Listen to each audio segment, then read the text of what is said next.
तो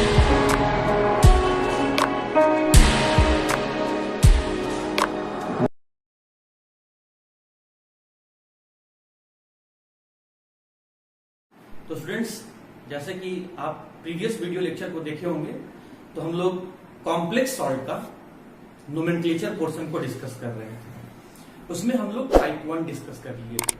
अच्छा, टाइप 1 में मैंने वैसे कॉम्प्लेक्स सॉल्ट को लिया था जहां सिर्फ एक ही टाइप के लीगेंड प्रेजेंट थे। आज हम लोग क्या करेंगे स्टूडेंट, टाइप 2 या फिर केस 2 टाइप का हम लोग कॉम्प्लेक्स सॉल्ट देखेंगे, जहां पर एक से ज्यादा टाइप का लीगेंड प्रेजेंट होगा। और जब एक से ज्यादा टाइप का लीगेंड प्रेजेंट होगा तो फिर हम लोग वैसे कॉम्प्लेक्स सॉल्ट का नेमिंग कैसे करेंगे। कहने के लिए तो स्टूडेंट ये आपके टाइप 1 से अलग है और इसके लिए भी एक नया रूल है, लेकिन ये रूल आप पहले से जानते हैं। जैसे फॉर एग्जांपल, अगर आप ऑर्गेनिक केमिस्ट्री में ऑर्गेनिक कंपाउंड का नेमिंग कर रहे थे, तो उस समय अगर आपके पास 2 कंपाउंड आ रहा था, जैसे वहां भी आपके पास 2 केस आ रहा था, एक था आपका मिथाइल और एक था आपका इथाइल। तो अब आप बताइए, मिथाइल और इथाइल में से आप पहले नेमिंग किसका करते थे? जब सब्स्टिट्यूएंट के फॉर्म में मिथाइल और इथाइल दोनों प्रेजेंट था तो नेमिंग किसका करते थे? इथाइल का। क्यों? क्योंकि इथाइल का जो पहला अल्फाबेट ई है वो उसका प्रायोरिटी ज्यादा है, वो आपका अल्फाबेट पहले आता है as compare to the M of methyl. अगर यही चीज मैं पूछूं कि क्लोराइड और ब्रोमाइड अगर सब्स्टिट्यूएंट प्रेजेंट था तो पहले नेमिंग आप किसका लिखते थे? ब्रोमाइड का। ऑब्वियसली स्टूडेंट, आप ब्रोमाइड का नाम लिखते थे। क्यों ब्रोमाइड का नाम आप पहले लिखते थे? क्योंकि ब्रोमाइड का जो पहला अल्फाबेट बी है उसका प्रायोरिटी ज्यादा है, वो अल्फाबेटिकली पहले आता है as compare to the C of chloride. तो यहां भी वही बात है कि जब आपके सामने ऐसा कॉम्प्लेक्स सॉल्ट आए जिसमें एक से ज्यादा लीगेंड प्रेजेंट हो, तो आप पहले उस लीगेंड का नाम लिखना जो अल्फाबेटिकली पहले आता हो, जिसका पहला वर्ड अल्फाबेटिकली पहले आता हो। अगर पहला वर्ड कॉमन हो जाए तो सेकेंड लेटर की तरफ जाओ, सेकेंड लेटर भी कॉमन हो जाए थर्ड लेटर की तरफ जाओ, थर्ड लेटर भी कॉमन हो जाए तो फोर्थ लेटर की तरफ जाओ, फोर्थ अल्फाबेट की तरफ जाओ। और ऐसा नहीं होगा स्टूडेंट कि आपका सारे के सारे वर्ड्स सेम हो जाएंगे। अगर सारे के सारे वर्ड्स ही सेम हो जाएंगे तो फिर तो लीगेंड सेम हो जाएगा, फिर डिफरेंट टाइप कहां से हुआ। आइए इन्हीं बातों को थ्योरेटिकली ना समझते हुए हम लोग कुछ क्वेश्चंस के फॉर्म में समझते हैं। और आपको यह भी बात पता होगा कि नोमेनक्लेचर करते समय हम सबसे पहले क्या करते थे स्टूडेंट? सबसे पहले कैटायन का नेमिंग करते थे और तब उसके बाद हम लोग एनायन का नेमिंग करते थे। और कैटायन और अनायन के नेमिंग के बीच में हम लोग एक स्मॉल गैप यूज किया करते थे, याद होगा आपको। उसके बाद जब हम कॉम्प्लेक्स पार्ट में जा रहे थे, जब हम कॉम्प्लेक्स पार्ट का नेमिंग करने जा रहे थे, जो कि कैसे पहचानते थे हम लोग? Written in the square bracket. जब हम कोऑर्डिनेशन स्फीयर या कॉम्प्लेक्स पार्ट का नेमिंग करने जा रहे थे या कर रहे थे, तो उसमें हम सबसे पहले लीगेंड, सबसे पहले स्टूडेंट हम लोग लीगेंड का नाम लिखते थे। उसके बाद सेंट्रल मेटल एटम का नाम लिखते थे, सेंट्रल मेटल एटम का नाम लिखते थे। और सबसे लास्ट में हम लोग क्या करते थे? ऑक्सीडेशन नंबर को लिखते थे। और वो ऑक्सीडेशन नंबर को हम लोग पैरेंथेसिस में क्लोज करते थे या स्मॉल ब्रैकेट में लिखते थे, और ऑक्सीडेशन नंबर हम रोमन में लिखते थे। आपको याद होगा स्टूडेंट। तो आइए इन्हीं सब बातों के साथ आज हम लोग केस 2 डिस्कस करने जा रहे हैं। देखिए यहां पर क्या लिखा हुआ है, if more than one type of ligand is present. यहां साफ साफ कह रहा है स्टूडेंट कि एक से ज्यादा टाइप का लीगेंड अगर प्रेजेंट हो, कहां पे? कोऑर्डिनेशन स्फीयर में, कॉम्प्लेक्स पार्ट में, स्क्वायर ब्रैकेट में, then the name of ligand is written in alphabetical order। अगर एक से ज्यादा टाइप का लीगेंड प्रेजेंट हो तो उसके नाम को आप अल्फाबेटिकल ऑर्डर में लिखेंगे। आप देखिए आपके सामने ये जो आगे स्क्वायर ब्रैकेट वाला पोर्शन है ये कैटायन हो गया और स्क्वायर ब्रैकेट से बाहर वाला पोर्शन अनायन हो गया। तो पहले हम लोग स्क्वायर ब्रैकेट का नेमिंग करेंगे, फिर स्क्वायर ब्रैकेट से बाहर वाले का नेमिंग करेंगे। और ये कोऑर्डिनेशन स्फीयर और आयोनाइजेशन स्फीयर, या सिंपल में बोले तो कैटायन और अनायन के बीच में हम लोग एक स्मॉल गैप यूज करेंगे।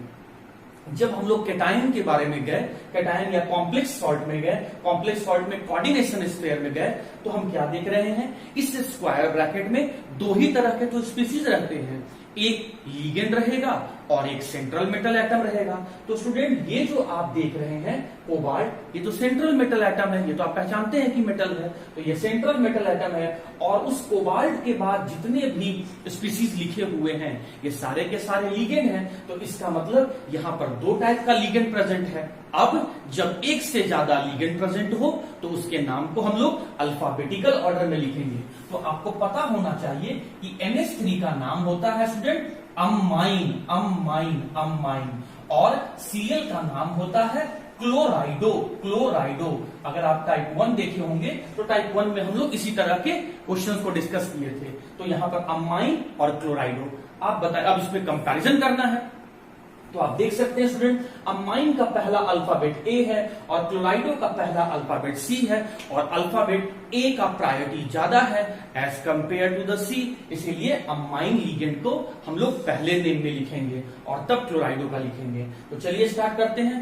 5 के लिए हम लोग क्या लिखेंगे स्टूडेंट, 5 के लिए हम लोग लिखेंगे पेंटा, 5 के लिए हम लोग लिखेंगे पेंटा। और फिर NH3 का नाम क्या है, अमाइन। हाँ, डबल ए रहेगा, रहेगा, इसमें रिमूव नहीं करना है, रूल को चेंज हम लोग नहीं कर सकते हैं। जो रूल यूपैक बनाया है उस यूपैक सिस्टम के नोमेनक्लेचर को, रूल को हम लोग नहीं चेंज कर सकते हैं। तो पेंटा का ए भी रहेगा और अमाइन का ए भी रहेगा। और NH3 का नेम को लिखते समय मैंने कई बार आपको बोला है कि डबल एम होगा, अमाइन। हाँ जी, पेंटा अमाइन हो गया। उसके बाद Cl के लिए क्या लिखेंगे, क्लोराइडो, क्लोराइडो, क्लोराइडो। मैंने प्रीवियस लेक्चर में भी आपको बताया था कि लीगेंड, सेंट्रल मेटल एटम और ऑक्सीडेशन नंबर का जब कभी आप नाम लिखते हैं तो आपको कुछ बातों को याद रखना होगा, मतलब प्रिकॉशन आपको वहां पर लेना होगा। चलिए, तो जब मैंने लीगेंड का नाम लिख लिया, उसके बाद किसका नाम लिखना है, सेंट्रल मेटल एटम का नाम लिखना है।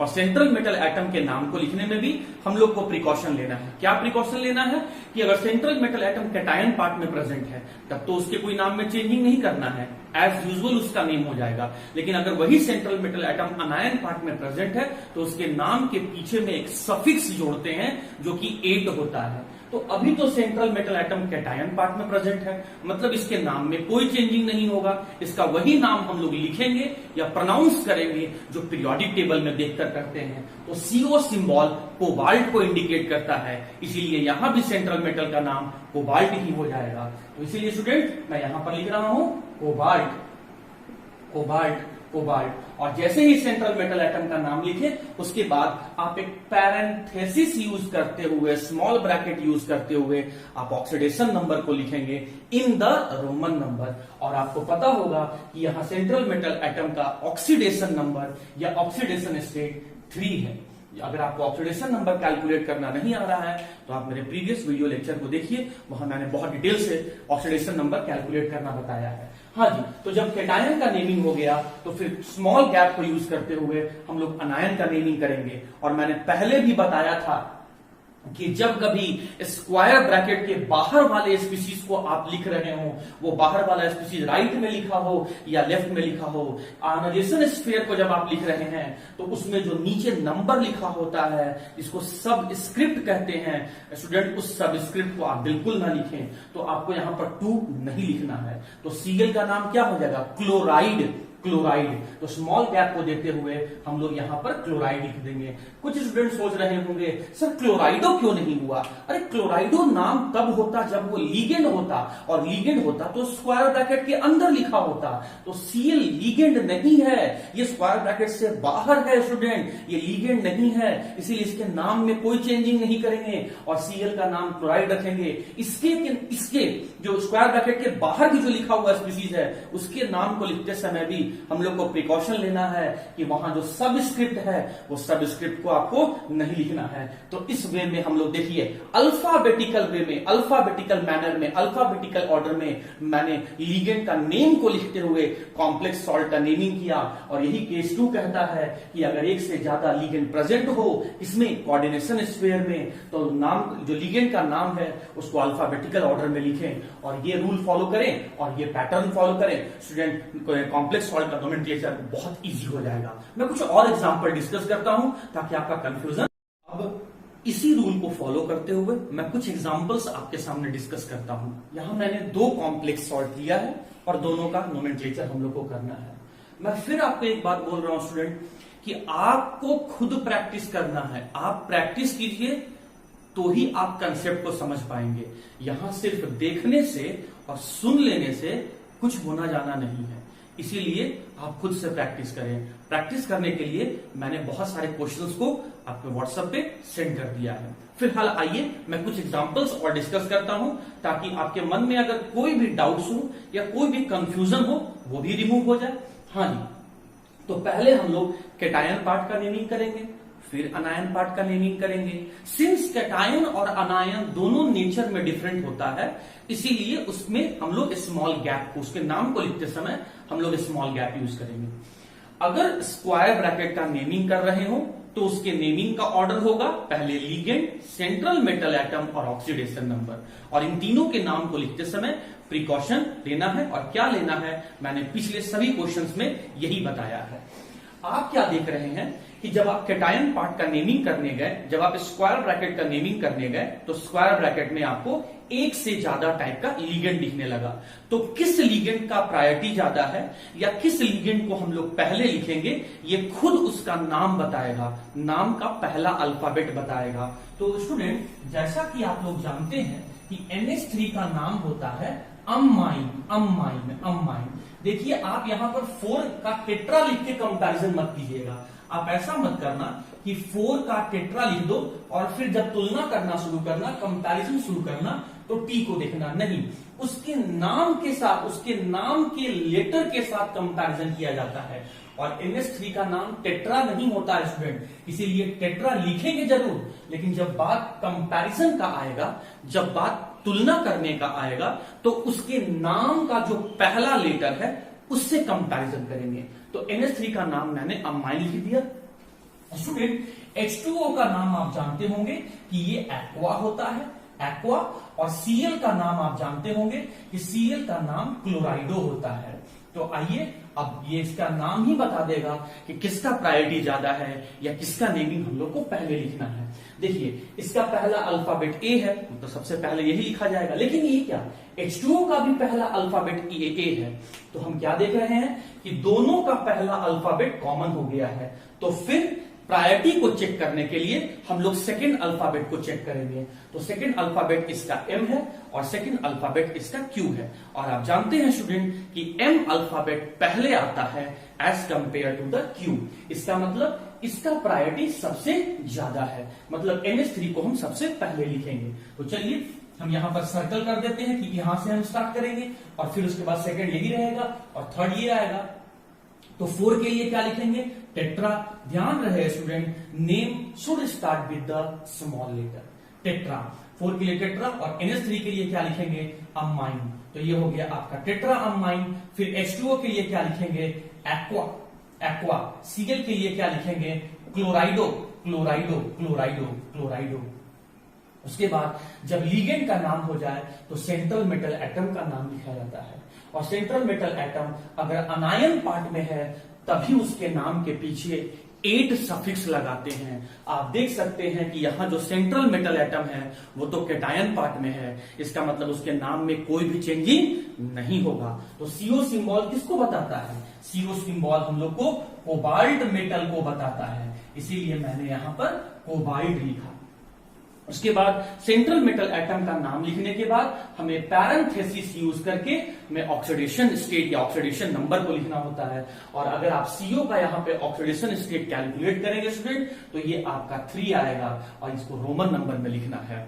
उसके बाद जैसे ही आपने कैटायन का नेमिंग कर दिया तो अब अनायन के नेमिंग में आ जाओ, एक स्मॉल गैप यूज करो और तब इसका नाम लिखो। ध्यान रहे, सब स्क्रिप्ट को नहीं लिखना है, नीचे दिए गए नंबर को नहीं लिखना है। तो Cl का नाम क्या हो जाएगा स्टूडेंट, Cl का नाम हो जाएगा आपका क्लोराइड। सर क्लोराइडो क्यों नहीं हुआ, मैं बार बार इस कंफ्यूजन को इसलिए आपके साथ डिस्कस कर रहा हूं क्योंकि स्टूडेंट यहां पर एक ब्लंडर मिस्टेक करते हैं, इसका नाम क्लोराइडो तब होता स्टूडेंट जब ये लीगेंड होता, और लीगेंड अगर ये होता तो ये भी स्क्वायर ब्रैकेट में लिखा हुआ होता। सिंस ये स्क्वायर ब्रैकेट से बाहर है मतलब ये लीगेंड नहीं है, और लीगेंड नहीं है तो इसके नाम के पीछे में ई को हटाकर हम लोग ओ नहीं लगाएंगे, मतलब जो इसका नाम है वही नाम लिखेंगे। तो एक कंटिन्यूअस मैनर में आपको इसका नाम को लिखना है। इस बात को ध्यान रखते हुए कि स्मॉल गैप वही यूज करना है। स्मॉल गैप मैं बोल रहा हूं, लार्ज गैप मत क्रिएट कर देना।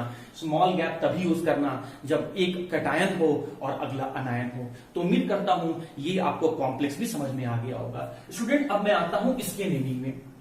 फिर वही बात आप देख रहे हैं कि आपको पहले कैटायन का नेमिंग करना है, फिर अनायन का नेमिंग करना है। और कैटायन में जो आप नेमिंग करने गए तो पहले लीगेंड, तब सेंट्रल मेटल एटम, और तब आपको ऑक्सीडेशन नंबर। लीगेंड में क्या देख रहे हैं कि एक से ज्यादा टाइप का लीगेंड प्रेजेंट है, तो आप उसका प्रायोरिटी ऑर्डर चेक करेंगे, और प्रायोरिटी ऑर्डर चेक करेंगे उसके नेम से, उसके अल्फाबेट से। तो आपको अभी मैंने बताया कि NH3 का नाम है अमाइन, अमाइन, अमाइन। स्टूडेंट उसके नाम के साथ कंपैरिजन किया जाता है। ऐसा मत करना कि इसका नाम आप डाई अमीन लिखकर डी से चेक करना शुरू करना, नहीं। डाई, ट्राई, टेट्रा, पेंटा ये सब कभी कंपैरिजन में यूज नहीं होगा। जो उसका एक्चुअल नेम है, उसके एक्चुअल नेम का फर्स्ट अल्फाबेट को आपको लेके कंपैरिजन करना है। खैर चलिए, अब माइन हो गया। Cl का नाम क्या है स्टूडेंट? Cl का नाम है क्लोराइडो, क्लोराइडो, क्लोराइडो। अब आया ये लीगेंड। इस लीगेंड के बारे में कंफ्यूज नहीं होना है। आप बहुत अच्छे ढंग से जानते हैं कि NH2 को स्टूडेंट, NH2 को हम लोग एमीन कहते हैं, एमीन कहते हैं। और CH3 को हम लोग मिथाइल कहते हैं, मिथाइल कहते हैं। ये तो बात आप लोग क्लास 11th में ही नोमेनक्लेचर में सॉल्व कर लिए थे। तो अगर मैं इन दोनों को जोड़ दूं तो नाम क्या हो जाएगा? Methyl amine. मतलब ये जो लीगेंड हम लोग के सामने यहां लिखा हुआ है इसका नाम है मिथाइल एमीन। और अब आप कंपैरिजन कर लीजिए कि जो 3 टाइप का लीगेंड है, टाइप 1, टाइप 2, टाइप 3, जो 3 टाइप का लीगेंड है उसमें से पहले किसका नेमिंग होगा। तो आप देख सकते हैं इसका पहला अल्फाबेट ए है, इसका पहला अल्फाबेट सी है, और इसका पहला अल्फाबेट एम है। तो आपको पता होगा कि अल्फाबेट ए का प्रायोरिटी सबसे ज्यादा है क्योंकि वो सबसे फर्स्ट अल्फाबेट है, उसके बाद सी और उसके बाद एम। मतलब जो ऑर्डर यहां लिखा हुआ है उसी ऑर्डर में हम लोग को लिखना है। तो चलिए 2 के लिए स्टूडेंट हम लोग क्या लिखेंगे? 2 के लिए हम लोग लिखेंगे डाई, 2 के लिए हम लोग लिखेंगे डाई, और NH3 के लिए हम लोग लिखेंगे अमाइन, अमाइन, अमाइन। उसके बाद Cl लीगेंड का नाम क्या हो जाएगा? क्लोराइडो, क्लोराइडो, क्लोराइडो। उसके बाद NH2CH3 का नाम क्या हो जाएगा? Methyl amine, methyl amine. और जब आप लीगेंड का नेमिंग कर दिए तो सेंट्रल मेटल एटम का नाम। अब यहां एक कंफ्यूजन आ गया कि पीटी सिंबल तो प्लैटिनम को बता रहा है, तो हम लोग प्लैटिनम लिखें कि प्लैटिनेट लिखें? तो एट तब लगाना है, नाम को चेंज तब करना है जब सेंट्रल मेटल एटम अनायन पार्ट में प्रेजेंट हो, और सेंट्रल मेटल एटम तो यहां केटायन पार्ट में है। ये पूरा स्क्वायर ब्रैकेट वाला केटायन है और स्क्वायर ब्रैकेट से बाहर वाला अनायन है। तो अभी तो प्लैटिनम केटायन में है, मतलब इसके नाम में कोई चेंजिंग नहीं हो जाएगा। तो इसलिए हम लोग पीटी के लिए यहां पर लिखेंगे प्लैटिनम। और अब स्टूडेंट इसका ऑक्सीडेशन नंबर लिखना है हम लोग को। देखिए ये तो न्यूट्रल है, इस पर चार्ज -1, ये भी न्यूट्रल है, इस पर भी चार्ज आपका 0 हो गया। तो इसमें आपका चार्ज क्या लिख रहा है? यहां -1 और यहां -1, तो x -2 इक्वल्स टू 0। तो x इक्वल्स टू क्या हो जाएगा? 2। x इक्वल्स टू क्या हो जाएगा? 2। तो स्मॉल ब्रैकेट लिखते हुए आप यहां पर 2 लिखेंगे। उसके बाद आप क्या करेंगे स्टूडेंट? जब आप कैटायन का नेमिंग कर लिए, स्क्वायर ब्रैकेट का नेमिंग कर लिए, तो जो स्क्वायर ब्रैकेट के बाहर वाला अनायन है उसे नेमिंग करें विथ अ स्मॉल गैप। तो Cl के लिए क्या यहां छोटा सा गैप मैं दे दे रहा हूं, और उसके बाद क्या लिखूंगा मैं? Chloride, chloride. एग्जाम में जब आप नाम को लिख रहे होंगे तो आप इस तरीके से नीचे करके नहीं लिखें। शुरू में ही स्टूडेंट आप देख लेना कि आपको नाम को लिखने समय गैपिंग आपके लिए है कि नहीं, स्पेस आपके लिए अवेलेबल है कि नहीं। तो एक सिंगल लाइन में ही आपको सारा नाम लिखना है, ऐसे नीचे करके नहीं लिखना है। ये हो सकता है कुछ टीचर इसको मिस्टेक में काउंट कर ले और गलती काट दे आपका। तो आप स्मॉल गैप को यूज करते हुए क्लोराइड आपको यहीं पर लिखना है। तो उम्मीद करता हूं ये दोनों एग्जाम्पल आपको समझ में आ गया होगा। आप खुद से प्रैक्टिस करें स्टूडेंट, आप प्रैक्टिस करेंगे तो आपके अंदर कॉन्फिडेंस डेवलप होते जाएगा और क्वेश्चन भी सही हो जाएगा। इनकेस कहीं गलत हो जाए, वीडियो को देखो, फिर भी समझ में नहीं आए, आप बिल्कुल मेरे से क्वेश्चन पूछ सकते हैं। मैं फिर अभी एक दो क्वेश्चन और आपसे डिस्कस कर लेता हूं। Okay students, coming back to the next question.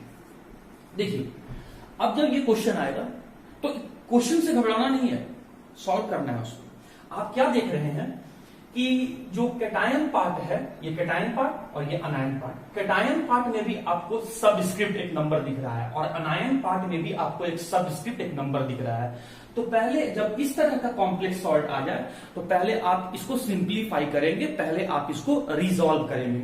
और रिजॉल्व कैसे करना है स्टूडेंट? आपको जो सबस्क्रिप्ट दिख रहा है वो सबस्क्रिप्ट को आप क्रॉस कर दीजिए, क्रॉस कर दीजिए, क्रॉस कर दीजिए। तो जब इसको आप क्रॉस करके रिजॉल्व करेंगे, सिंप्लीफाई करेंगे, तो ये कुछ इस फॉर्म में आ जाएगा, Fe, और ये इसके ऊपर 3 आ गया, 3 आ गया।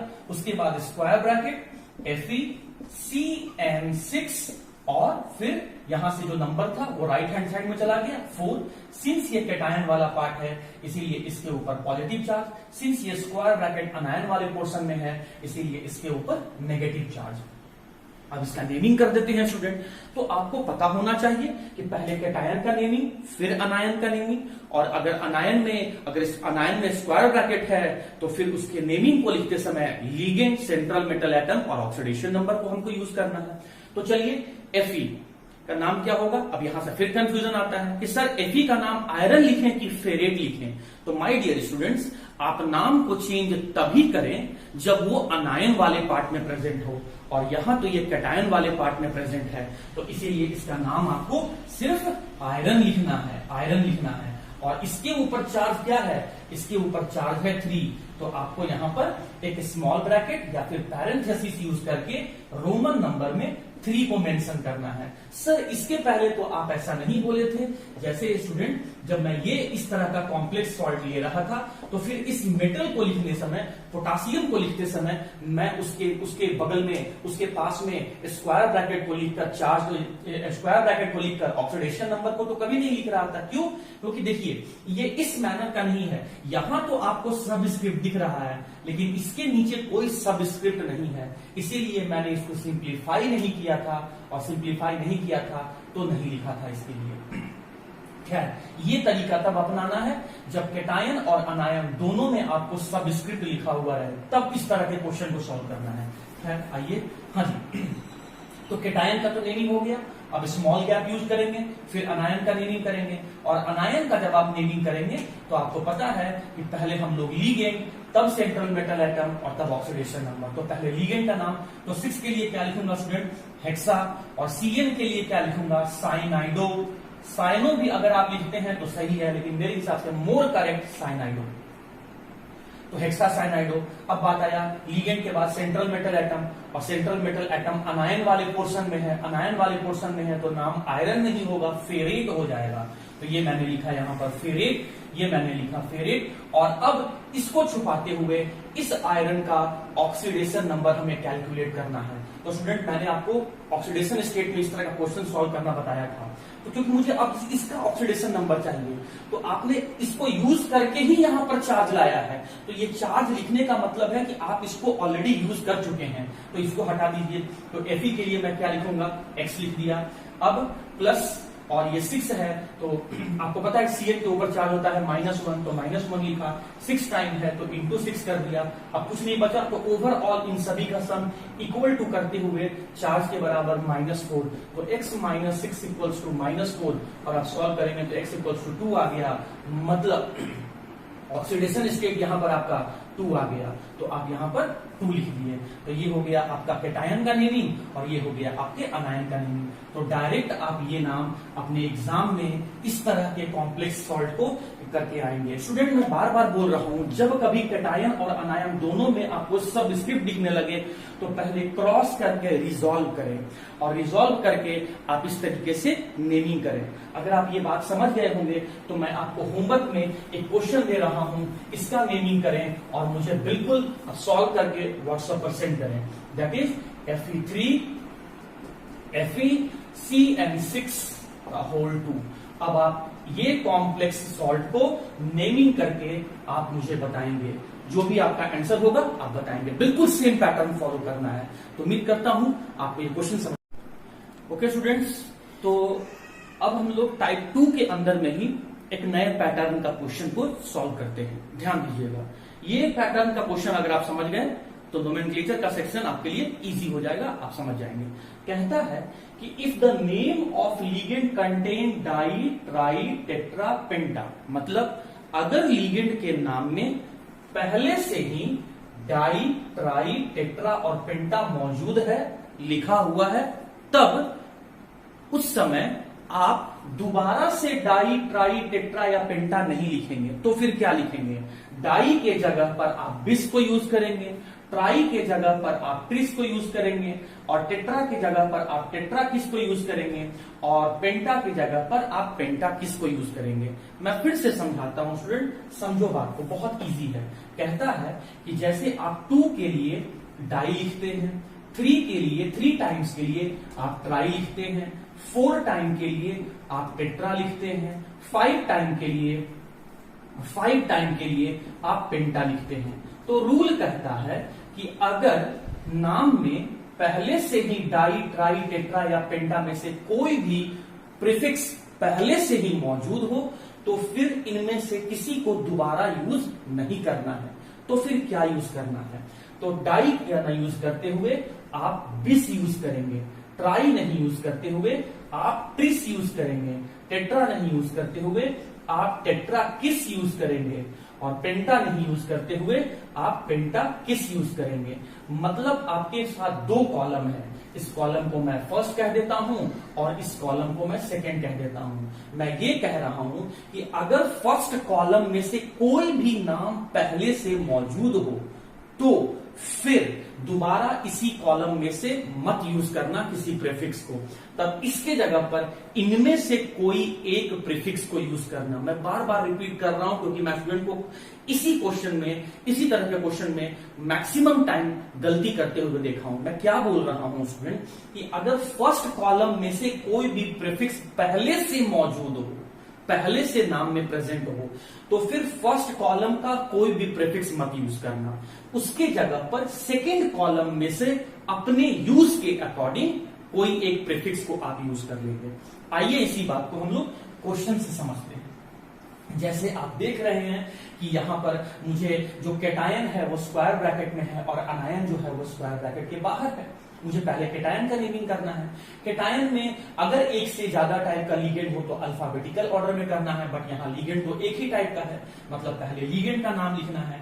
तो ईएन का नाम क्या है स्टूडेंट? देखिए ईएन का नाम है ethylene, ethylene di amine, amine single M, NH3 के लिए डबल एम था लेकिन यहां पर सिंगल एम। अब देखिए आप यहां पे 3 के लिए क्या स्टूडेंट लिखते हैं? 3 के लिए क्या लिखते हैं? Tris, tris. लेकिन सुनो, यही गलती हो गया।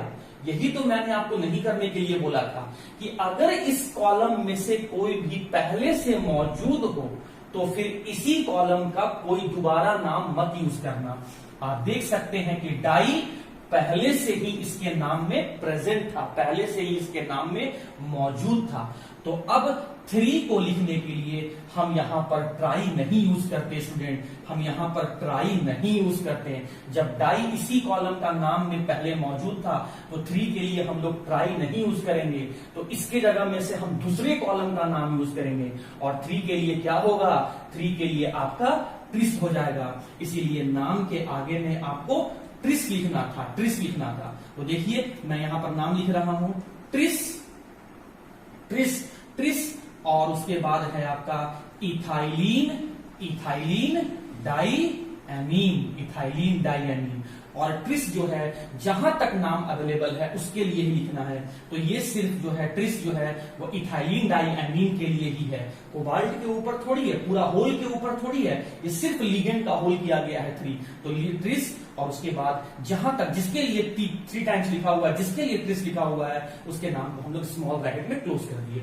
अब सेंट्रल मेटल एटम का नाम जो कि कैटायन में प्रेजेंट है, तो इसका नाम क्या हो जाएगा स्टूडेंट? कोबाल्ट। उसके बाद क्या लिखेंगे हम लोग? स्मॉल ब्रैकेट में पैरेंथेसिस में हम लोग ऑक्सीडेशन नंबर को लिखेंगे, ऑक्सीडेशन नंबर को लिखेंगे। और जब आप ऑक्सीडेशन नंबर कैलकुलेट करेंगे तो ये 3 आएगा, रोमन नंबर में लिखना है। कैटायन के बाद अनायन का नेम, ध्यान रहे सब स्क्रिप्ट को मत लिखना। और सीएल का नाम क्या हो जाएगा? सीएल का नाम हो जाएगा आपका क्लोराइड। तो इस तरीके से ये रूल को भी आप याद रखना, जो कि मैं पहले बता रहा हूं, बार बार बोला हूं कि अगर नाम में डाई ट्राई टेट्रा पेंटा मौजूद हो तो दोबारा इसी प्रीफिक्स को मत यूज करना, इनके जगह में बिस ट्रिस टेट्रा किस या पेंटा किस यूज कर लेना। यही ये रूल कहता है, या कॉम्प्लेक्स सॉल्ट का इसी तरीके से। इसी रूल पर हम लोग एक और एग्जाम्पल को डिस्कस कर लेते हैं ताकि आपका कंफ्यूजन जो भी है वो दूर हो जाए। फिर देखिए मैं क्या देख रहा हूं कि यहां पर तो सिर्फ एक ही पार्ट प्रेजेंट है, उसके ना पीछे कुछ लिखा हुआ है ना आगे कुछ लिखा हुआ है, और जो पार्ट यहां स्क्वायर ब्रैकेट में लिखा हुआ है उसके ऊपर पॉजिटिव चार्ज है, मतलब ये कैटायन है, तो हम लोग को कैटायन का ही नेमिंग करना है। फिर क्या देख रहे हैं कि जब स्क्वायर ब्रैकेट में जब हम लोग को लिगेंड का नाम जो पहले लिखना था उसमें दो टाइप का लिगेंड प्रेजेंट हो, तो दो टाइप के लिगेंड में से पहले किस लिगेंड को लिखेंगे ये हम लोग को उसके नाम के अल्फाबेट से डिसाइड हो जाएगा। तो आपको पता है स्टूडेंट कि Cl का नाम तो क्लोराइडो होता है और En का नाम जो है वो आपका इथाइलिन डाइएमीन होता है। तो आप इनका पहला अल्फाबेट चेक कर लें, आंसर आपके सामने आ जाएगा। क्लोराइडो का C और इथाइलिन डाइएमीन का E। क्लोराइडो का C का प्रायोरिटी ज्यादा है इसलिए पहले इसके नाम को लिखेंगे। और ध्यान रहे आपको, जब नाम में पहले से डाई ट्राई टेट्रा पेंटा मौजूद हो तो फिर इसमें से कोई नहीं लेना है, इनमें से कोई एक को लेना है। तो चलिए स्टूडेंट हम लोग यहां से स्टार्ट करते हैं। पहले क्लोराइडो का ही नाम होगा और ये 2 टाइम लिखा हुआ है, तो 2 के लिए हमने लिखा डाई और Cl के लिए हमने लिखा क्लोराइडो।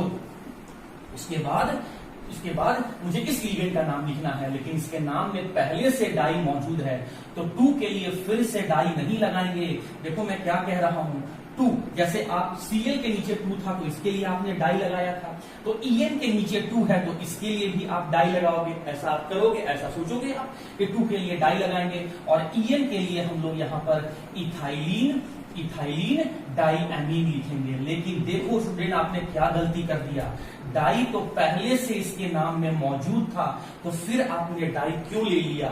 जब इसमें से कोई भी पहले से इस प्रीफिक्स में से पहले से कोई भी मौजूद हो तो इनमें से फिर दोबारा यूज मत करना, इसमें से कोई एक प्रीफिक्स को यूज करना। तो 2 के लिए इसमें से क्या होगा, बिस। तो इसकी जगह पर स्टूडेंट डाई की जगह पर मैं बिस लिखने जा रहा हूं, और ये हो गया आपका बिस, और ये हो गया आपका इथाइलिन डाइएमीन। और क्लोज करना है ब्रैकेट, ये कि बिस को लिखकर मैंने स्मॉल ब्रैकेट यहां पर यूज कर दिया, क्योंकि बिस जो है 2 जो है वो सिर्फ En के लिए है, इथाइलिन डाइएमीन के लिए है, इसीलिए बिस लिखकर मैं यहां पर स्मॉल ब्रैकेट यूज कर दिया। लिगेंड के नाम को लिखने के बाद सेंट्रल मेटल एटम का नाम, और आप देख सकते हैं कि central metal atom cation part में है, मतलब इसके नाम में कोई चेंजिंग नहीं होगा। तो Pd के लिए हम लोगों ने लिख दिया प्लैटिनम। और अब स्टूडेंट जब आप प्लैटिनम को लिख दिए तो अब उसके बाद ऑक्सीडेशन नंबर आपको लिखना है, ऑक्सीडेशन नंबर लिखना है, तो स्मॉल ब्रैकेट को लिखकर पैरेंथेसिस यूज कर आप यहां पर ऑक्सीडेशन नंबर को लिखेंगे। तो चलिए प्लैटिनम का अगर आपको कैलकुलेट करना मैंने पहले सिखाया था, बट फिर भी मैं कहीं यूज कर लेता हूं। Pd की जगह के लिए मैं क्या लिखूंगा, x प्लस Cl का चार्ज क्या होता है स्टूडेंट, -1। कितने टाइम है, 2 टाइम है, इंटू टू कर दे, प्लस ये तो न्यूट्रल है तो 0 इंटू 2, तो स्टूडेंट ये तो आपका 0 ही रहेगा। अब इन सभी का जो चार्ज होगा सम होगा वो इक्वल टू किसके बराबर होगा, जो चार्ज इसके ऊपर लिखा हुआ है। कुछ नहीं लिखे तो क्या मान लेंगे, 0, लेकिन अभी तो कोई वैल्यू लिखा हुआ है तो ये 2। अब आप इसको सॉल्व कर दे, x -1 इंटू 2 ये हो गया -2 इक्वल्स टू 2, और जब ये -2 राइट हैंड साइड में जाएगा तो 4 हो जाएगा स्टूडेंट। तो यहां पर जो ऑक्सीडेशन नंबर आया ये मैंने लिखा रोमन नंबर में 4, और ये न्यूट्रल नहीं है, ये आयनिक कॉम्प्लेक्स है, तो लास्ट में आप नाम में आयन यूज कर देंगे। तो इस तरीके से स्टूडेंट हम लोग ये कॉम्प्लेक्स सॉल्ट का नेमिंग कर सकते हैं, जो कि मैंने आपको बताया। इसके बाद आप खुद से प्रैक्टिस करो और क्वेश्चन। ओके स्टूडेंट्स, तो अब हम लोग केस 3 की तरफ मूव कर रहे हैं, जहां पर जो कॉम्प्लेक्स सॉल्ट है उसका दोनों पार्ट ही कॉम्प्लेक्स है। दोनों पार्ट कहने का मतलब कैटायन पार्ट भी कॉम्प्लेक्स है और अनायन पार्ट भी कॉम्प्लेक्स है। ये कैसे हम लोग को मालूम चला कि दोनों पार्ट कॉम्प्लेक्स है? Because both the cation and anion are written in square bracket. Since cation और अनायन दोनों स्क्वायर ब्रैकेट में लिखा हुआ है, which clearly indicates that both of the part are complex part, which also means that कि these complex part cation and anion are partially dissociated in aqueous solution, मतलब water में वो partially dissociate होते हैं। तो इस तरह का क्वेश्चन में स्टूडेंट क्या ब्लंडर मिस्टेक करते हैं, उन्हें ऑक्सीडेशन नंबर कैलकुलेट करने में सबसे ज्यादा दिक्कत होता है। तो इस तरह के सॉल्ट का जहां पर कैटायन और अनायन दोनों कॉम्प्लेक्स है, तो वहां पर मेटल का जो ऑक्सीडेशन स्टेट या ऑक्सीडेशन नंबर कैलकुलेट कैसे किया जाता है, मैं प्रीवियस वीडियो लेक्चर में आपको बता दिया हूं स्टूडेंट। आप पहले वहां से जाकर आप पहले ऑक्सीडेशन स्टेट कैलकुलेट करना सीख जाए, और अगर ऑक्सीडेशन स्टेट आपको कैलकुलेट करना आता है तो फिर इस तरह के कॉम्प्लेक्स सॉल्ट का नेमिंग बहुत आसान है। ऑर्डर क्या याद रखना है, पहले कैटायन का नाम फिर अनायन का नाम, और कैटायन और अनायन के नेमिंग के समय बीच में हमें गैप यूज करना है, जैसे मेरे दोनों हाथ के बीच में गैप है। दूसरी बात, जब आप कॉम्प्लेक्स का नेमिंग कर रहे हो तो उसका ऑर्डर या सीक्वेंस होता है लिगेंड, सेंट्रल मेटल एटम और तब ऑक्सीडेशन नंबर। तो चलिए मैं पहले लिगेंड का नेमिंग करता हूं। 2 के लिए क्या लिखूंगा, डाई, 2 के लिए डाई। NH3 के लिए क्या लिखूंगा, amine, double M, amine, amine. Ligand का नाम हो गया, तो सेंट्रल मेटल एटम का नाम। अब सेंट्रल मेटल एटम का नाम, Ag का नाम क्या हो सकता है, या तो Ag का नाम सिल्वर होगा या तो Ag का नाम आर्जेंटेट होगा। तो सिल्वर कब यूज करना है, जब कैटायन में प्रेजेंट हो। आर्जेंटेट वर्ड कब यूज करना है, जब Ag अनायन पार्ट में प्रेजेंट हो। यहां तो Ag कैटायन पार्ट में प्रेजेंट है, मतलब यहां पर नाम आपको सिल्वर लिखना है, तो ये मैंने सिल्वर लिख दिया। कैटायन के नाम के बाद, सॉरी सेंट्रल मेटल एटम के नाम के बाद आपको ऑक्सीडेशन नंबर लिखना है, स्क्वायर ब्रैकेट में, सॉरी स्मॉल ब्रैकेट में, पैरेंथेसिस में, और वहां पर रोमन नंबर में। तो ऑक्सीडेशन नंबर यहां पर क्या है स्टूडेंट, ऑक्सीडेशन नंबर यहां पर 1 है, ये मैं आपको बता चुका हूं। उसके बाद जैसे ही आप यहां पर कैटायन का नेमिंग कर लिए तो उसके बाद अनायन का नेमिंग करना है, और अनायन में भी आपको पहले लिगेंड का नाम लिखना है। तो 2 के लिए आपने क्या लिखा, डाई, स्मॉल गैप यूज करेंगे। Cn के लिए क्या लिखोगे, साइनाइडो, साइनाइडो, साइनाइडो। और Ag के लिए या तो सिल्वर या तो आर्जेंटेट, लेकिन सिल्वर कब यूज करना, जब Ag कैटायन में हो। आर्जेंटेट कब यूज करना, जब सिल्वर मेटल जो है वो अनायन में हो। यहां मेटल अनायन वाले पार्ट में है, इसीलिए आर्जेंटेट नाम यूज करेंगे। ये रहा, मैंने यहां पर लिखा आर्जेंटेट। और मेटल के नाम के बाद मुझे स्मॉल ब्रैकेट में रोमन नंबर में ऑक्सीडेशन नंबर लिखना है, और यहां भी मेटल का ऑक्सीडेशन नंबर 1 हो जाएगा। तो इस तरीके से देखिए मैंने कितने इजी मैनर में स्टूडेंट यहां पर इस टाइप के कॉम्प्लेक्स सॉल्ट का नेमिंग कर दिया। उम्मीद करता हूं ये भी आपको समझ में आ गया होगा। मैं एक एग्जांपल इसका, ओके स्टूडेंट्स, तो एक एग्जांपल हम लोग फिर से डिस्कस कर लेते हैं, जहां पर इस कॉम्प्लेक्स सॉल्ट में कैटायन और अनायन दोनों ही कॉम्प्लेक्स है, स्क्वायर ब्रैकेट में लिखा हुआ है। तो पहले कैटायन का नेमिंग फिर अनायन का नेमिंग, और कैटायन और अनायन के नेमिंग के बीच में स्मॉल गैप यूज करेंगे, जैसे अभी मेरे दोनों हैंड्स के बीच में, हाथ के बीच में गैपिंग है। और जब हम स्क्वायर ब्रैकेट का नेमिंग करेंगे तो लिगेंड, तब सेंट्रल मेटल एटम और तब ऑक्सीडेशन नंबर। और तीनों के नाम में क्या सावधानी, क्या प्रिकॉशन लेना है, मैं शुरू से आपको बताते हुए चल रहा हूं। 4 के लिए क्या लिखेंगे, टेट्रा, स्मॉल लेटर से शुरू करना है, टेट्रा। NH3 के लिए क्या लिखेंगे, अमाइन, अमाइन, अमाइन। लिगेंड का नाम हो गया तो सेंट्रल मेटल एटम का नाम लिखना है। तो Pd का नाम या तो प्लैटिनम होगा स्टूडेंट, या तो प्लैटिनेट होगा, या फिर प्लैटिनेट होगा, मतलब इसी 2 नाम में से कोई एक नाम यूज करना है। प्लैटिनम कब लिखना है, जब कैटायन पार्ट में प्रेजेंट हो, कौन, Pd। और प्लैटिनेट कब लिखना है, जब यही Pd अनायन पार्ट में प्रेजेंट हो। तो यहाँ जो Pd है वो कैटायन पार्ट में प्रेजेंट है, तो नाम क्या हो जाएगा, प्लैटिनम, प्लैटिनम। और ऑक्सीडेशन नंबर आपको यहाँ पता होना चाहिए स्टूडेंट, जो मैंने प्रीवियस लेक्चर में आपको बहुत अच्छे से निकालना बताया है। यहाँ मेटल का ऑक्सीडेशन नंबर कितना है, 2, तो यहाँ मैं 2 लिख दिया, यहाँ मैं 2 लिख दिया। आप सोच रहे होंगे सर आप बिना सॉल्व किए कैसे बता दे रहे हैं, स्टूडेंट प्रैक्टिस, आप प्रैक्टिस करो, आप भी मेरे तरह ही बिना सॉल्व किए हुए खुद से देखते के साथ आपको ऑक्सीडेशन नंबर समझ में आ जाएगा। तो वो प्रैक्टिस करने से आपका डेवलप होगा इस तरह का कंसेप्ट। हाँ जी, तो यहाँ पर प्लैटिनम का ऑक्सीडेशन स्टेट मैंने लिख दिया। उसके बाद अब मैं अनायन पार्ट में आऊंगा, स्मॉल गैप को यूज करते हुए। तो 4 के लिए, अच्छा इस अनायन पार्ट का स्मॉल गैप यूज कर लिया। अब इस अनायन पार्ट का नेमिंग में पहले मैं लिगेंड का नाम लिखूंगा। 4 के लिए क्या लिखूंगा, टेट्रा। Cl के लिए क्या लिखूंगा, क्लोराइडो, क्लोराइडो। और Pd के लिए या तो मुझे प्लैटिनम यूज करना होगा या तो प्लैटिनेट। प्लैटिनम कब यूज करते, जब कैटायन में होता।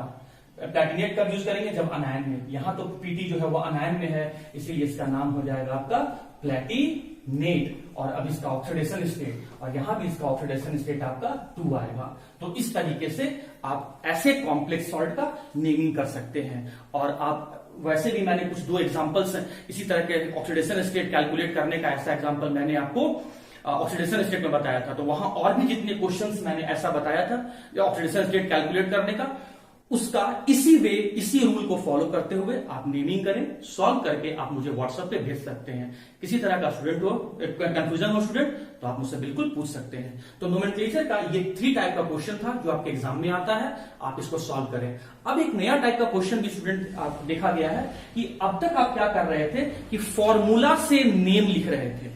अब तक आप फॉर्मूला दिया हुआ था उससे आप नेम लिख रहे थे।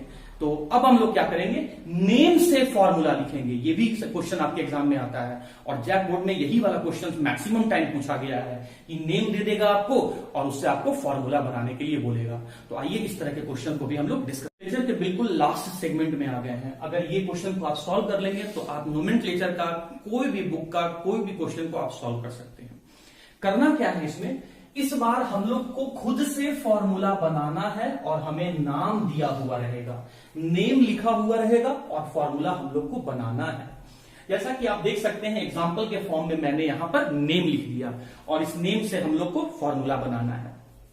तो देखिए यहां पर आपको पता होना चाहिए कि पहले लिगेंड का नाम लिखा हुआ होगा, उसके बाद आपका सेंट्रल मेटल एटम का नाम, लिगेंड का नाम पहले लिखा हुआ होगा, उसके बाद सेंट्रल मेटल एटम का नाम लिखा हुआ होगा और उसके बाद ऑक्सीडेशन नंबर लिखा हुआ होगा और ये सब आपका स्क्वायर ब्रैकेट में लिखना है हम लोग को। और ऑक्सीडेशन नंबर के बाद जो भी पार्ट होगा वो आपका स्क्वायर ब्रैकेट से बाहर होगा। इसका मतलब स्टूडेंट यहां जो ऑक्सीडेशन नंबर लिखा हुआ है ये इसके बाद लिखा हुआ पार्ट अलग है, अनायन पार्ट है या स्क्वायर ब्रैकेट से बाहर वाला पार्ट है। इसका मतलब मुझे मालूम चल गया कि 2 पार्ट में नेमिंग करना है। एक पार्ट में हमें टेट्रा से स्टार्ट कर 3 तक जाना है और अगले पार्ट में मुझे स्मॉल गैप के साथ क्लोराइड को लिखना है। तो चलिए हम लोग स्टार्ट करते हैं। टेट्रा के लिए क्या होता है स्टूडेंट 4 और अमाइन किसका नाम है, NH3 का नाम है।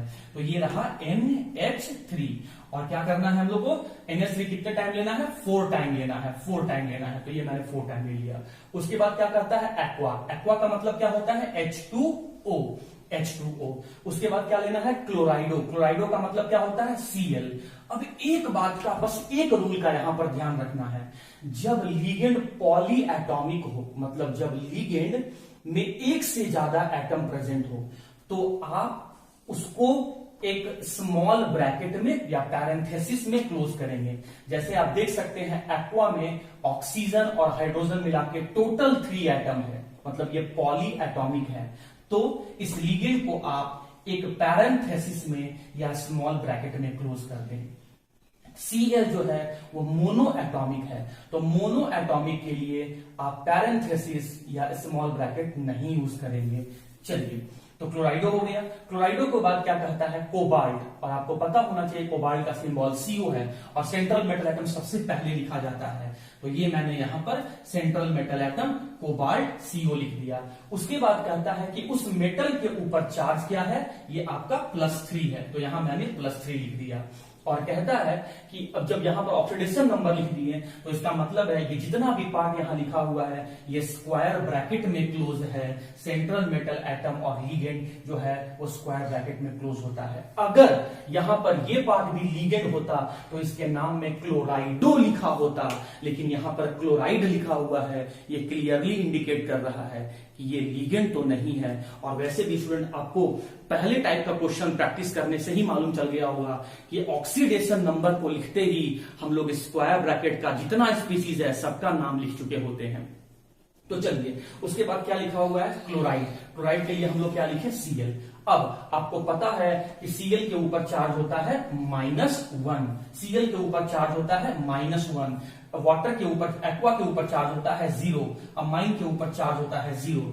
तो आप इस स्क्वायर ब्रैकेट का नेट चार्ज निकालिए, +3, 0, 0 और -1। जो नेट चार्ज है ये नेट चार्ज आपका हो जाएगा 2 प्लस 2, मतलब इन सभी को सॉल्व करने पर नेट चार्ज हो जाएगा +2 और ब्रैकेट वाले के बाहर क्या है -1। तो अब आप इन दोनों को क्रॉस कर दीजिए, +2 को राइट हैंड साइड में नीचे ले जाइए और -1 को लेफ्ट हैंड साइड में नीचे ले आइए। तो चलिए इसी को हम लोग लिखते हैं CO कोबाल्ट NH3 का whole 4 aqua H2O Cl square bracket और इसके नीचे आएगा 1 ये राइट साइड से, ये राइट में लिखा हुआ है, ये -1 जो राइट हैंड साइड में लिखा हुआ है क्रॉस करके नीचे लेके आ गए तो 1 लिखा नहीं जाता है स्टूडेंट, इसीलिए एज इट इज रहने दीजिए।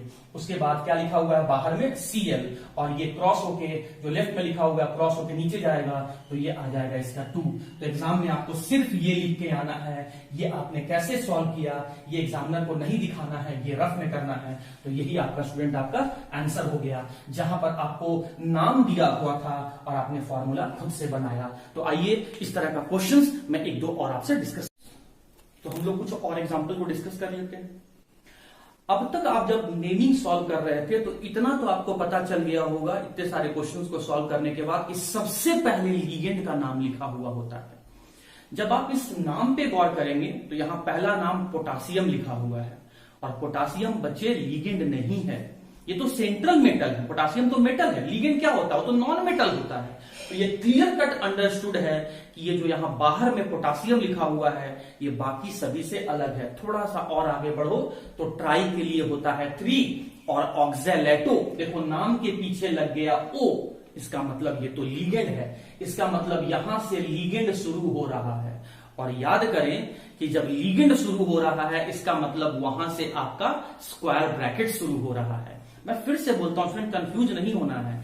इतने सारे क्वेश्चन को सॉल्व करने के बाद आप ये तो समझ गए होंगे कि कॉम्प्लेक्स सॉल्ट में हम लोग सबसे पहले कैटायन का फिर अनायन का नेमिंग करते हैं और जब हम लोग स्क्वायर ब्रैकेट का नेमिंग करते हैं तो सबसे पहले लीगेंड होता है। और लीगेंड को कैसे पहचानते हैं, उसके नाम के पीछे में तो O लगा हुआ रहेगा, ये हिंट है ना। तो आप देख सकते हैं। और लीगेंड क्या है, नॉन मेटल ही तो है, पोटासियम नॉन मेटल नहीं है स्टूडेंट, ये तो मेटल है। इसका मतलब ये जो आगे पोटासियम लिखा हुआ है ये बाकी नाम से अलग वाला पार्ट है, मतलब ये स्क्वायर ब्रैकेट से बाहर जाएगा। तो पोटासियम का सिंबल मैंने क्या लिया स्टूडेंट, पोटासियम का सिंबल मैंने K लिया। उसके बाद कहता है ट्राई और ऑक्जेलेटो अगर आपको याद होगा तो C2O4, इसी को हम लोग ऑक्जेलेट कहते हैं। और नाम के पीछे E है तो E को हटाकर O किया गया है क्योंकि ये अनायनिक लिगेंड है, क्योंकि इसके ऊपर चार्ज 2- होता है, तो ऑक्जेलेटो। अब इस टर्म को मुझे कितनी बार लेना है, इस टर्म को मुझे 3 टाइम लेना है, तो C2O4 और ये टर्म को मुझे 3 टाइम लेना है। सिंस ये पॉली एटॉमिक है, एक से ज्यादा एटम के मिलने से बना है, इसीलिए हम लोग यहाँ पर स्मॉल ब्रैकेट यूज किए हैं और 3 टाइम है, ट्राई लिखा हुआ है इसलिए 3। ये लीगेंड का पार्ट है, ये आपका सेंट्रल मेटल एटम नहीं स्टूडेंट, ये मेटल है, तो इसका मतलब ये दोनों पार्ट अलग अलग है, तो इसका मतलब स्टूडेंट यहां से स्क्वायर ब्रैकेट शुरू हो गया है। तो K है ना, पोटासियम के लिए K लिखा, ट्राई ऑक्जेलेटो के लिए मैंने यहां पर C2O4 का होल 3 करके लिखा, चार्ज मैं बाद में कैलकुलेट करूंगा। एल्यूमिनेट, अब तो मेटल आ गया, तो एल्यूमिनेट के लिए क्या सिंबल होगा, Al, और मेटल का ऑक्सीडेशन नंबर आपको लिख के दिया हुआ है। इसके बाद कुछ नहीं है, इसका मतलब स्क्वायर ब्रैकेट यही तक है। तो ये हो गया स्टूडेंट एल्यूमिनियम। एल्यूमिनेट के ऊपर चार्ज कितना लिख के दिया है, +3। और ये देखिए नाम के पीछे, मेटल के नाम के पीछे 8 लगा हुआ है, ये भी हिंट मिल रहा है कि मेटल जो है वो अनायन पार्ट में ही है। तो देखिए ये आपका पोटासियम, ये आपका हो गया कैटायन वाला पार्ट और रेस्ट रिमेनिंग जो बचा वो अनायन वाला पार्ट है। एल्यूमिनियम मेटल के ऊपर का चार्ज तो आपको लिख के दिया हुआ है और इस लिगेंड के ऊपर का चार्ज आपको पता होना चाहिए, ये 2- होता है स्टूडेंट, 2-, तो यहां मैंने -2 कर दिया। पोटासियम पहले ग्रुप का मेटल है तो इसके ऊपर चार्ज +1 होता है।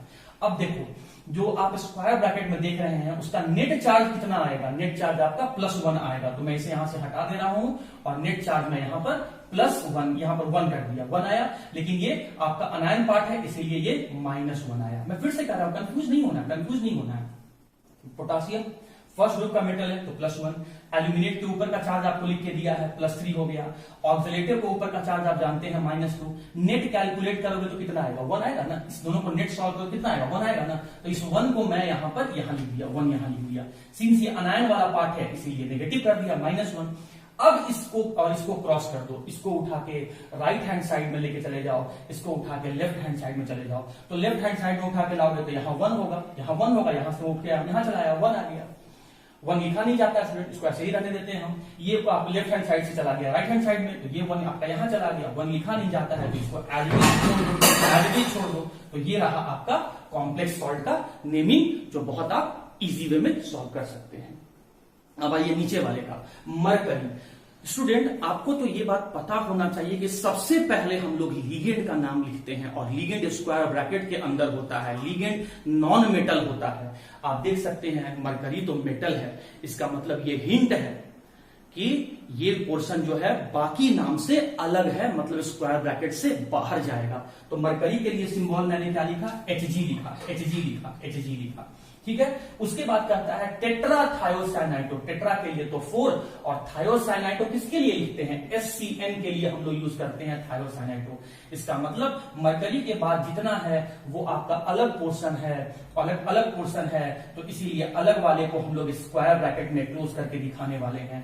टेट्रा के लिए मैंने 4 लिखा और थायोसाइनाइटो के लिए SCN लिखा, तो SCN और इसका होल 4 कर दिया। यहां पर मैंने स्मॉल ब्रैकेट क्यों यूज किया, क्योंकि ये लिगेंड जो है वो पॉली एटॉमिक है, मतलब एक से ज्यादा एटम के मिलने से बना है। उसके बाद कोबाल्टेट, कोबाल्टेट में देख सकते हैं मेटल के नाम के पीछे 8 आ रहा है, जो क्लियर कट बता रहा है कि मेटल अनायन वाला पोर्शन है। तो ये मैंने CO लिखा, कोबाल्टेट CO लिखा और उसके ऊपर चार्ज कितना है, +3। और आपको पता होना चाहिए कि SCN के ऊपर चार्ज -1 होता है, तो यहां पर मैंने कर दिया -1। अब स्टूडेंट आप देख सकते हैं ये -1 इसके ऊपर चार्ज होता है, लेकिन ये 4 टाइम है, तो ये हो जाएगा आपका -4। मरकरी डी ब्लॉक का मेटल है और ये आपका +1 और +2 दोनों ऑक्सीडेशन स्टेट शो करता है। ये पहले मैंने बताया था कि ट्रांजिशन मेटल जो होते हैं वो वेरिएबल ऑक्सीडेशन स्टेट शो करते हैं। तो मरकरी का +1 है कि +2 है, ये लिख के दिया है कि मरकरी यहाँ पर +1 के फॉर्म में है, +1 के फॉर्म में है। तो इसका तो +1 हो गया, लेकिन यहाँ पर 2 डिफरेंट टाइप का चार्ज दिख रहा है, तो नेट कैलकुलेट करो। तो +3 और -1 अगर नेट कैलकुलेट करोगे तो ये आपका -1 आ जाएगा। फिर इस 1 को इधर क्रॉस करो और इस 1 को लेफ्ट हैंड साइड में क्रॉस करो, तो ये 1 यहाँ नीचे आएगा और ये राइट में लिखा हुआ 1 यहाँ लेफ्ट में आ जाएगा। 1 लिखा नहीं जाता है स्टूडेंट, तो इसीलिए यहाँ से मैंने 1 को हटा दिया और यही फॉर्मूला बनेगा। गैपिंग नहीं यूज करना, इसलिए थोड़ा सा इसको अरेंज करके आप यहाँ पर लिखना SCN का होल 4। और ये आपका स्टूडेंट इस तरीके से कॉम्प्लेक्स सॉल्ट बन गया, जो बहुत आसान है। आप इसको खुद से प्रैक्टिस करेंगे ना तो आप इस तरह के क्वेश्चन को बना पाएंगे। और क्वेश्चन को प्रैक्टिस करने के लिए एनसीईआरटी में भी दिया हुआ है, या अब तक आप क्या कर रहे थे कि कॉम्प्लेक्स के फॉर्मूला को देखकर नाम लिख रहे थे, तो अब प्रैक्टिस करने के लिए आप खुद से क्या करें कि जो नाम आप आंसर में लिख रहे थे अब तक, उसको क्वेश्चन बना के उसके आंसर को सॉल्व करें। मैं एक एग्जांपल और डिस्कस कर देता हूं स्टूडेंट, बाकी आपके प्रैक्टिस। स्टूडेंट्स तो अब हम लोग एक और क्वेश्चन को सॉल्व कर लेते हैं एग्जांपल के फॉर्म में। देखो यहाँ क्या लिखा हुआ है, पहले नाम में करना क्या है, आपको नेम दिया हुआ है, फॉर्मूला खुद से बनाना है। क्या लिखा हुआ है, पहले आयरन। आपको इतना क्वेश्चन सॉल्व करने के बाद स्टूडेंट ये आइडिया तो लग गया होगा कि पहले लीगेंड का नाम लिखा हुआ होता है, अगर वो स्क्वायर ब्रैकेट में है तो। और लिगेंड कैसे पहचानेंगे, वो तो नॉन मेटल होता है, लेकिन ये तो मेटल है। इसका मतलब है कि ये जो आयरन है ये बाकी लिखे गए नाम से अलग पोर्शन है, बाहर का पोर्शन है। तो आयरन के लिए मैंने सिंबल क्या लिख दिया स्टूडेंट, आयरन के लिए लिख दिया Fe और उसके बाद लिखा हुआ है 3, मतलब वहां जो मेटल है उसका ऑक्सीडेशन स्टेट है +3। उसके बाद शुरू होता है हेक्सासाइनाइडो CN, मतलब ये तो नॉन मेटल आ गया, तो इसका मतलब है कि ये Fe से अलग पोर्शन है, इसीलिए इसको यहां से मैंने स्क्वायर ब्रैकेट यूज किया। ठीक है, हेक्सासाइनाइडो, हेक्सा के लिए क्या लिखेंगे 6, साइनाइडो के लिए क्या लिखेंगे CN, तो ये लिखा मैंने यहां पर CN और इसका होल करके 6 किया। यहां CN के बाहर मैंने स्मॉल ब्रैकेट क्यों लिया, क्योंकि ये पॉली एटॉमिक है। पॉली एटॉमिक का मतलब क्या होता है, मोर देन 1 एटम।